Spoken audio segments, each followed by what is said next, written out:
my dream would be to just be a musician and to make that work full time and to be able to create a career out of that. But I'm also I have a healthy amount of like skepticism to my like dreaming, which I think has kept me grounded. So Mhm. I pursued this, publishing marketing path, and at least in like currently, I would like to work in that as my career so that I can continue to do music. And if music blows up, that's great. And if not, then I'm still doing something that I really enjoy doing.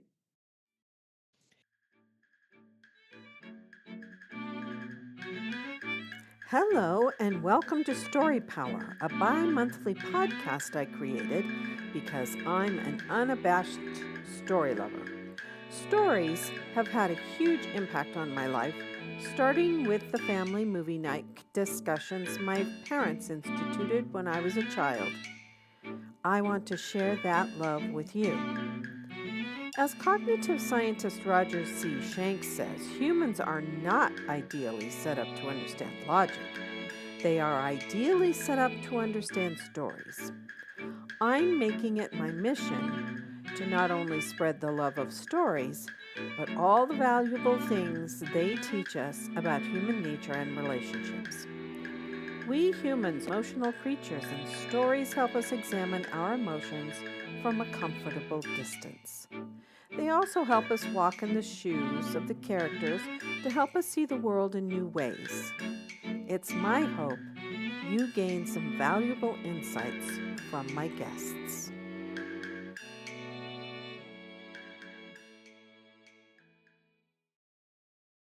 Hello, Story Power listeners. Today is episode 137, and I'm talking to Gillian McMahon. And she is a woman who wears many hats and is very busy.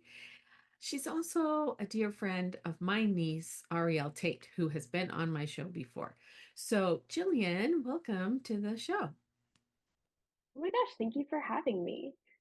I'm very excited to talk to you because every time I talk to my sister or I talk to Ariel, they mention you. And then I got to meet you in June. So that was really great. Um, Yeah. now, you, as I said, are a person who has many hats. And I didn't realize that you did PR, that you designed covers for books, and you do graphic novels, and do you write other kinds of longer form things as well?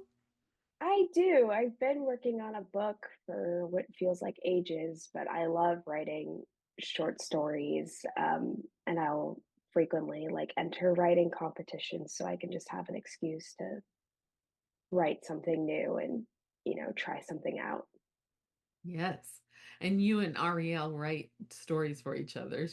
When we were there, Yeah. she was typing away, typing away, typing away. I said, "What are you working on?" She goes, "Oh, I'm just writing some fan fiction for Jillian." That is something we do, unfortunately. And I love that. No, I love It's it. a I think it's long document. It's a really long document. Yeah, it's great. I think it's fun. So, but you're also a musician and do you write your own songs? Yes, I write all of my own music. Yeah. So, and you have a band. What's the name of your band? Mhm. We're called the Sleepy Hans. The Sleepy Hans? How do you spell Yes. that? Hans. Like haunts, like a ghost is haunting you. Oh, Haunts. The Sleepy Haunts. Okay, I love it. I love it. And how often do you perform? We used to perform a good amount, and then I tried to scale us back a little bit so that we were doing more shows of substance rather than like quantity. Although we had a show in May, and then we did another in June, and we have one at the end of this month. So I'm hoping to do maybe like a once every 2 month kind of thing. Mm-hmm, mm-hmm. Yeah. And what style of music? I call us bubble grunge because we're kind of an interesting mix of the like 90s like alternative um kind of like Lilith Fair rock going on, but then Mhm. there's also some pop elements to it that are I definitely love, incorporated. I love that bubble grunge. That's so cool. So, and like, what venues do you perform in? Oh gosh, we've done a variety of venues. We performed at the Museum of Pop Culture last month, which we've played at before. They're great. We love them there. Um, I think my favorite venue I performed at in Seattle has been Numos, which is one of the bigger concert venues. There's a couple music venues around Seattle that we've pretty much played, at least all of them once. We're playing Chop Suey at the end of this month, which will be fun for me because I live right next to it, so Oh, I can cool. just walk on over. And take your, now, what instrument do you play, or do you just sing? I sing and I play rhythm guitar for the band, but I technically can play guitar, bass, drums, and keys. So I do a multitude of them. I like having my band who specializes in their instruments to play them. Yeah, right. That's cool. That's cool. How many members do you have? There's four of us total. We have my boyfriend is actually my bassist. And then we have my friend Campbell on guitar and my other friend Sebastian on drums. That's so cool. It's the perfect So size. it Perfect is. It's a size. good group size. Yeah, right. And how long have you been in existence? This band has been around since 2022, I would say. Mhm, mhm, I originally started it in 2020 with my friend Elizabeth, but that was during the pandemic, and she ended up going to Oregon State University, and I went to University of Washington. So we kind of just like didn't do anything. But we had managed to record our first kind of EP. I don't know if it's like an EP album, whatever. I call it an EP. mhm, Um, mhm, at my old place of work, which was this like nonprofit music school mhm. that had a recording studio, and they let me record stuff for free, which was a really good deal. And we released it, and then there's this thing actually at the Museum of Pop Culture called Sound Off, which is a 21 and under showcase. They're where you basically can submit your band, and they'll choose like 12 artists to perform there. And it's a great opportunity because you get like industry connections, you get to perform on a big stage and meet a bunch of other people. And once you've kind of done it, you're kind of in their like mind forever. And I've gotten a lot of great gigs through them and met a lot of interesting people. So when I kind of became a part of that, that was during my sophomore year of college. I was like, oh crap, I kind of need to get a band together now because I don't have anyone to play with me, which is how I kind of forced my boyfriend into it because I was originally like, I don't want to be in a band of someone I'm dating, but I met him through music and I'm like, okay, I need someone who knows what they're doing to play this show. So you're going to do Right. it. Yeah, Um, yeah, that's cool. so it worked out. So how do you juggle that with all the other stuff you do? Because it looks like you help people with their promotion and marketing of their books, or do you do marketing and promotion of other things as well? Oh gosh, Google Calendar is my friend because that's the only way I know how to schedule things. When I was in school, I had a planner, but I don't really use it anymore. I pretty much just have like calendar and then like my notes app where I like keep track of like all of my things I need to get done. Hmm. Um, I probably could create a better system, but that's what's been working for me, so I'm gonna stick to it. Um, but I mean, currently my internship is in publishing where I work in marketing and design. So and that's kind of what I went to. Like, I did a grad program at Columbia University, and that's kind of what I worked in, and that's what my jobs have been in. So, a lot of like, it kind of feels like I spend the days like working on design and marketing and other things I need to get done. And then night times are usually reserved for band practice and thinking about music and all of that. Yeah, so you're very busy, very busy. I am very busy. And you get to do your internship while you live in Seattle. Columbia is in New York, is it? I did. I lived in New York last summer. That was how I did it. Yeah. Yeah. So who do you work for now? I work for an indie publisher called Mad Cave Studios. They're a comic book publisher. They've done a lot of like older, they have a lot of like older licenses like Speed Racer or Dick Tracy or Flash Gordon and all of those. And I've really enjoyed my like working there and all the things I've been able to do and all the people I've met and the stories I've been able to like engage in. And I'm excited to be going to San Diego Comic Con with them in a few weeks and getting to meet my team in person and Oh, work the cool. booth. You've Yeah. just met them via Zoom, I assume. Yeah, because they're based in Florida originally, but this has been like a fully remote position, which I like. Yeah. Yeah, I wouldn't want to live in Florida. No. I don't want to live in Florida. Especially this time of year, it's so hot and humid. Ugh. Oh no. And it's hot, and I live in Arizona. It's hot enough in Arizona, but at least it's drier. Well, Even, that's what I've been saying. yeah. Uh, That's what kills me. I can't do the humidity. I can survive a dry heat, but I cannot do yeah. humidity. Well, the only time it's really humid here is this time of year when we have monsoon. But we haven't had a Mm, storm every single day. So, the humidity goes up and then it goes down a little bit and then it goes up and then it goes back when we up. have storms. So, yeah. Yeah. So what are your future plans with either the publishing thing or are you going to do both, the band and the publishing marketing Well, writing I've thing? always said that like my dream would be to just be a musician and to make that work full time and to be able to create a career out of that. But I'm also I have a healthy amount of like skepticism to my like dreaming, which I think has kept me grounded. So Mhm. I pursued this, publishing marketing path, and at least in like currently, I would like to work in that as my career so that I can continue to do music. And if music blows up, that's great. And if not, then I'm still doing something that I really enjoy doing. Yeah, it's kind of nice to have more than one thing you really like, huh? It is nice. Yeah. Now, I still get to do creative things. So yes. And as long as it's creative, that's cool. yeah. Yeah, now your novel, uh, how long have you been working on it? And tell us a little bit about that.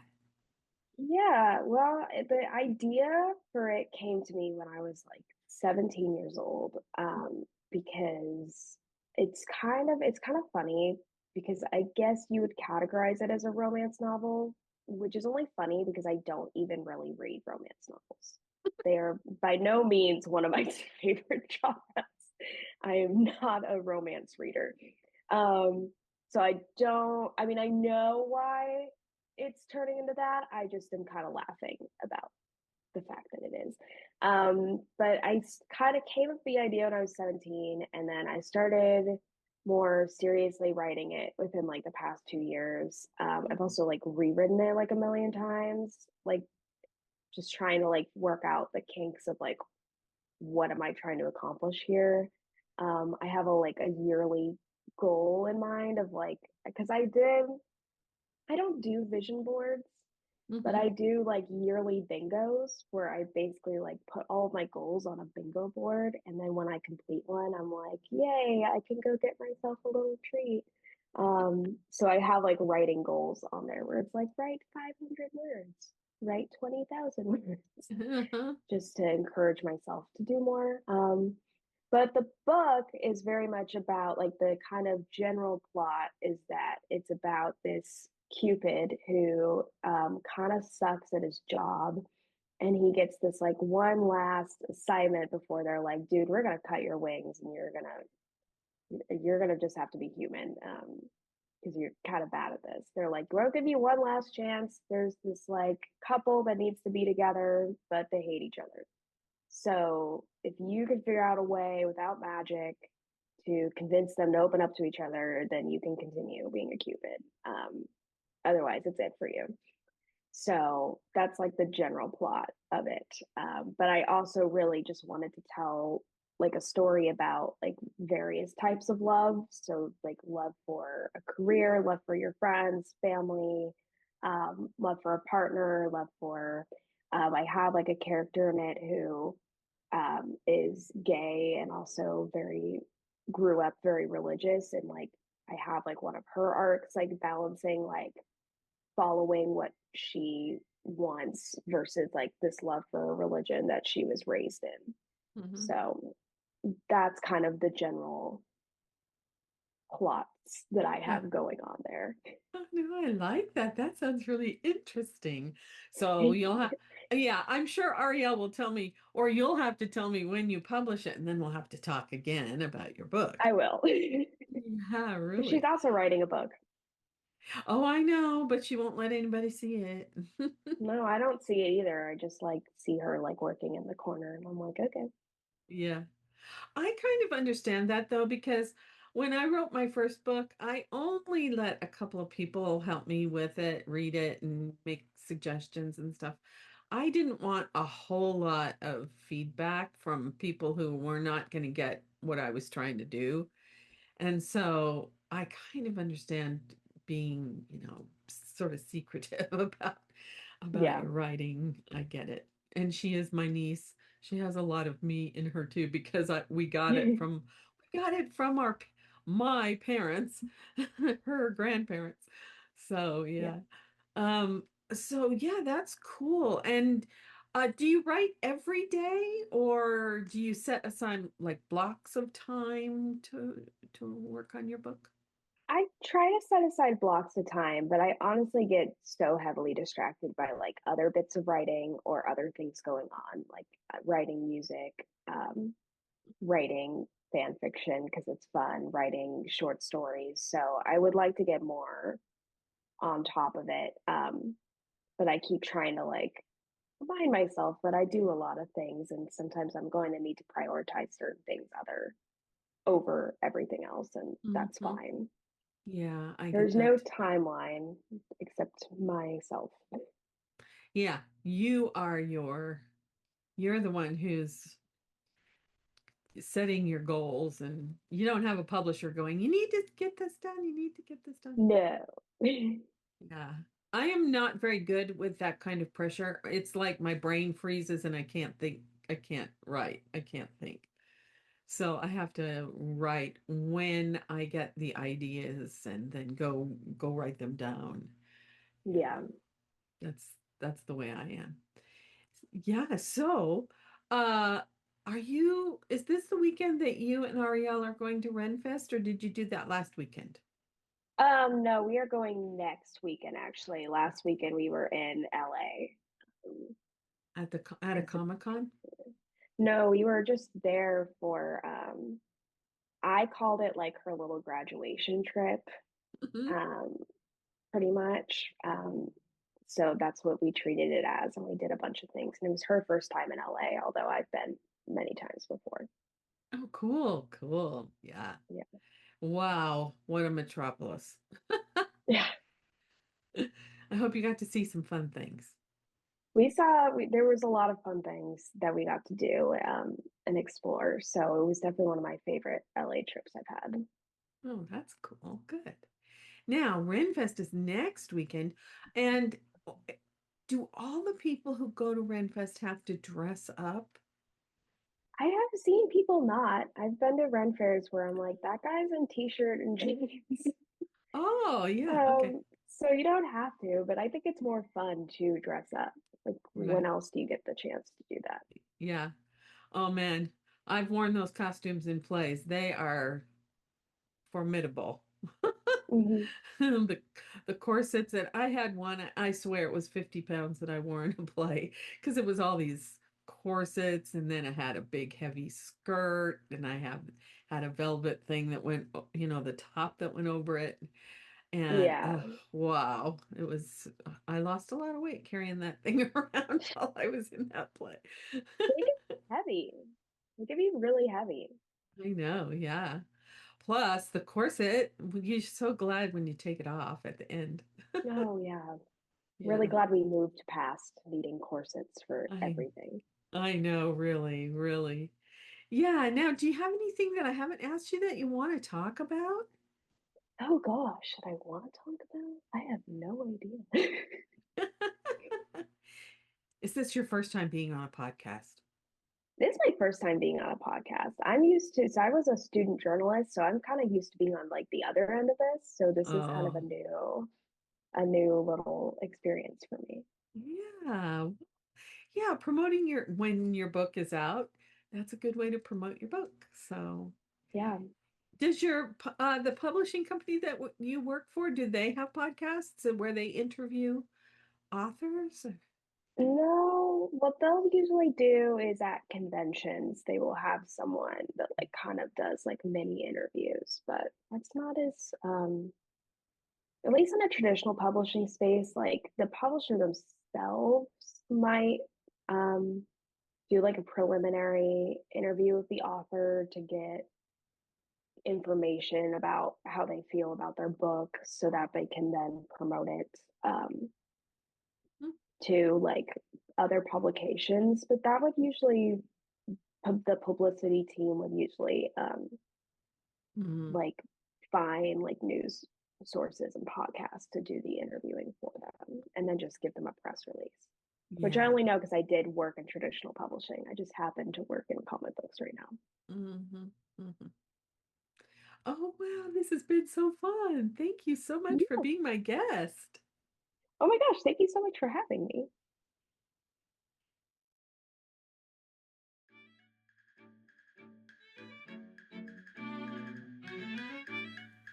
I hope you not only enjoyed this episode but gained something valuable to take away with you. If you like what you heard, please share it with your friends and give us a rating and/or review. If you're a story lover too, I invite you to join my Patreon community at patreon.com/storypower, all one word. Or you might be interested in classic cinema with the Sage Sisters, a YouTube channel and Facebook page I started with my sister Celeste, where we choose one classic movie that we think still has lessons for us today. As you can see, I'm passionate about spreading the love of stories and completely believe what Philip Pullman said. After nourishment, shelter, and companionship, stories are the thing we need most in the world. Until next time, this is Lucinda Sage-Midgorden. Thanks for listening.